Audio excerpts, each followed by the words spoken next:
क्या 2026 में एक इलेक्ट्रिक स्कूटी खरीदनी चाहिए या फिर नहीं खरीदनी चाहिए? दरअसल मोटरसाइकिल में आने वाले मैकेनिकल फॉल्ट और पेट्रोल की बढ़ती हुई कीमतों की वजह से आखिर इंसान तंग आकर एक इलेक्ट्रिक स्कूटी को ख़रीदने का फ़ैसला करता है।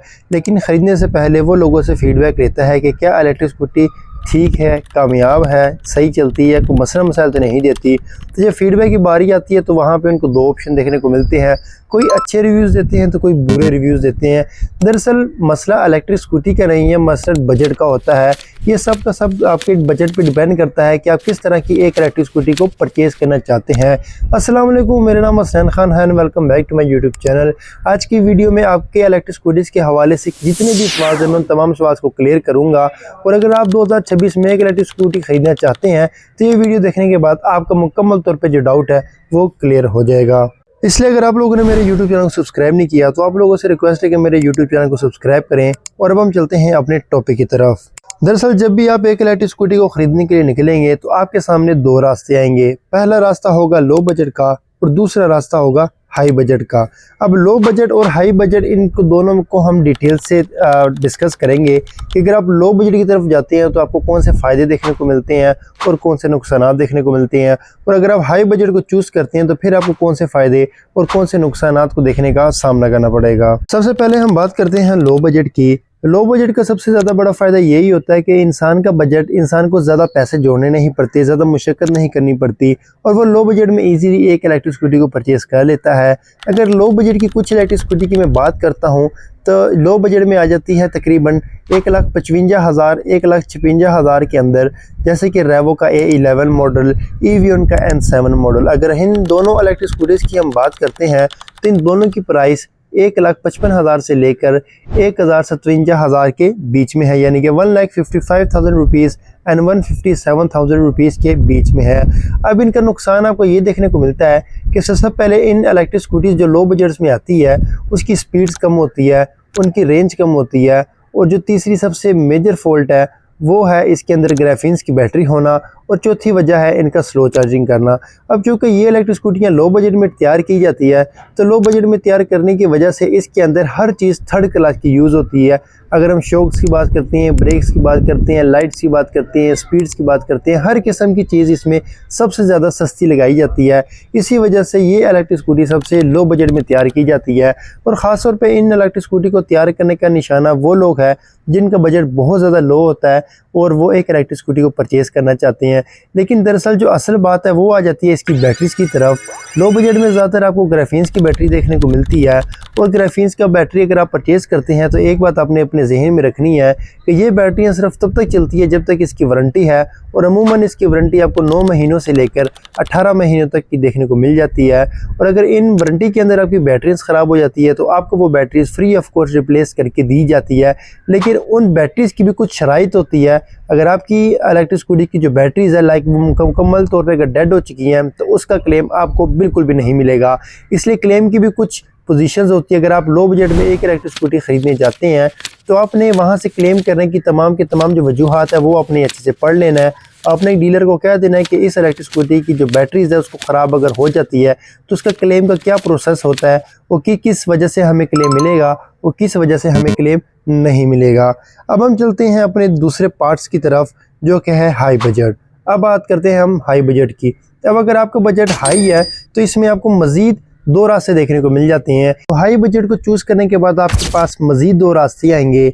एक आएगा लिथियम बैटरी का और दूसरा आएगा ग्राफीन्स बैटरी का। अब अगर हम लिथियम बैटरी की बात करते हैं तो वो लॉन्गर रेंज आपको प्रोवाइड तो नहीं करती, लेकिन आपको फास्ट चार्जिंग की सपोर्ट देती है, BMS आपको देती है, लाइट वेट देती है, और सबसे जो मज़े बात है वो है उसकी लॉन्गर लाइफ।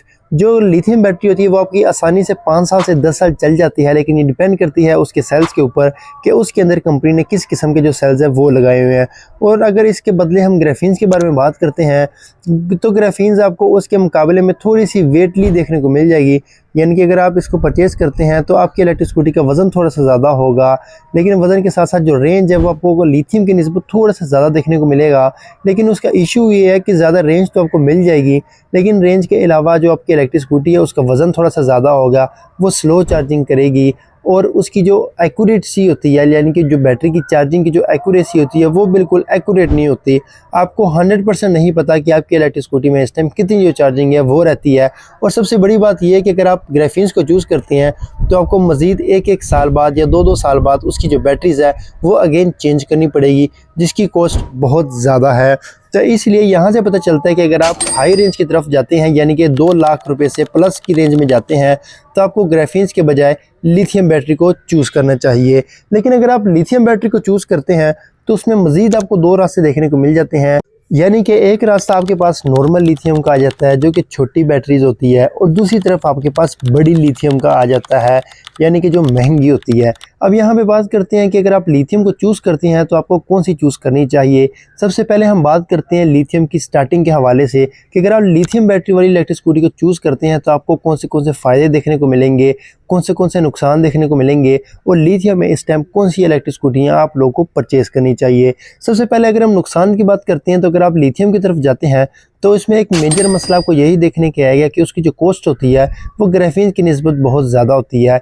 यानी कि अगर आपने एक लिथियम वाली इलेक्ट्रिक स्कूटी परचेज़ करनी है तो आपको पेमेंट ज़्यादा पे करनी पड़ेगी, और ये थोड़ा सा नुकसान आपको वक्ती तौर पे देखने को मिलता है।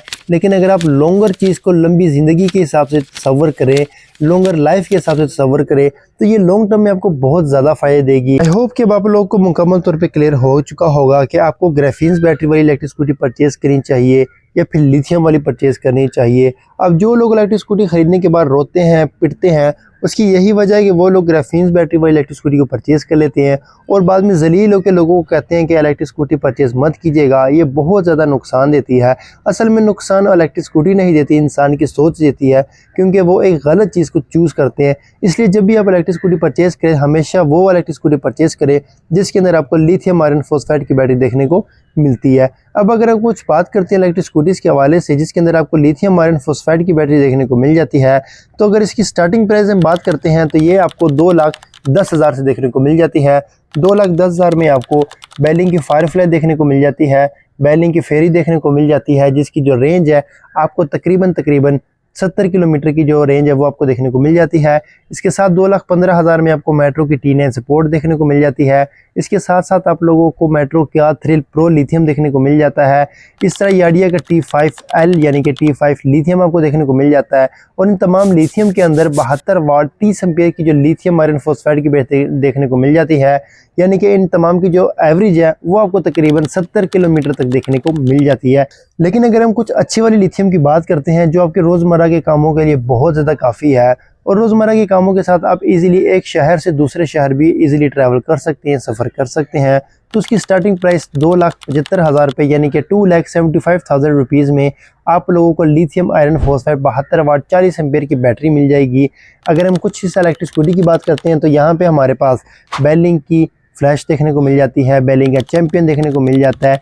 इसके साथ साथ अगर मेट्रो की बात करते हैं तो मेट्रो का M6 एम्पावर देखने को मिल जाता है, लेकिन उसके अंदर बैटरी, हाँ एक चीज़ मैं क्लियर कर दूं, मेट्रो M6 एम्पावर की प्राइस जो है वो बहुत ज़्यादा है, लेकिन अगर हम बैटरी की बात करते हैं तो उसके अंदर जो बैटरी आपको 72 वाट 30 एम्पीयर देखने को मिल जाती है। लेकिन जो प्लस पॉइंट है वो ये है कि उसके अंदर आपको रिमूवेबल बैटरी देखने को मिल जाती है। अगर आप रिमूवेबल बैटरी वाली चूज़ करना चाहते हैं तो फिर आपके लिए मेट्रो M6 एम्पावर बेहतरीन हो सकती है। लेकिन अगर आपको रेंज अच्छी चाहिए और फिक्स बैटरी चाहिए तो फिर आप बेलिंग की फ्लैश परचेज़ कर सकते हैं, बेलिंग के चैम्पियन परचेज़ कर सकते हैं। इसी तरीके से अगर आप इससे भी महंगी लिथियम में परचेज़ करना चाहते हैं तो आप मेट्रो की कुछ और इलेक्ट्रिक स्कूटी की तरफ भी जा सकते हैं, याडिया की तरफ भी जा सकते हैं। लेकिन याडिया की जो क्वालिटी है वो अच्छी है, नो डाउट, लेकिन उसकी बैटरीज आप लोग को ज़रा छोटी देखने को मिल जाती है। इसके साथ साथ जिस तरीके से आस्ता आस्ता जो सदियाँ वो गुजरती जा रही है, इसी तरीके से बैटरीज में भी अब टेक्नोलॉजी आती जा रही है। और तमाम की तमाम इलेक्ट्रिक स्कूटी अगर हम बात करते हैं ईवी की, तो ईवी ने भी जेन ज़ी प्रो अनाउंस कर दी है, लेकिन इसकी सेल वैल्यू इतनी अच्छी नहीं है क्योंकि लोगों ने इसको इतना अच्छा नहीं समझा, ना इतना लाइक किया। उसकी वजह यह है कि प्राइस इसकी बहुत ज़्यादा है, और प्राइस ज़्यादा होने की वजह से जो बैटरी का पैक है वो इसके अंदर बहुत ज़्यादा छोटा लगा हुआ है। इसके साथ साथ रेवो भी अब अपनी इलेक्ट्रिक स्कूटीज़ को लिथियम में कन्वर्ट करने लगा है। अगर हम जोंफा कंपनी की बात करते हैं तो उसके अंदर आपको लिथियम आयन देखने को मिल जाती है जिसकी स्टार्टिंग प्राइस 1,85,000 रुपीज़ है। तो अगर आप एक ग्राफीन्स में इलेक्ट्रिक स्कूटी परचेज़ करना चाहते हैं उससे अच्छा है कि आप जोंफा की लिथियम आयन में परचेज़ कर ले, जो कि आपके लिए वैल्यू फॉर मनी साबित हो सकती है। तो आज की वीडियो थी हमारी इस बारे में। आप लोगों को तमाम के तमाम डाउट्स उम्मीद करता हूँ कि क्लियर हो चुके होंगे। अगर आपको कोई भी सवाल है तो आप मुझसे कमेंट सेक्शन में पूछ सकते हैं। अगर आपको वीडियो अच्छी लगी तो वीडियो को लाइक किए, मेरे चैनल को सब्सक्राइब करिए। Thank you so much for watching this video. अल्लाह हाफिज़।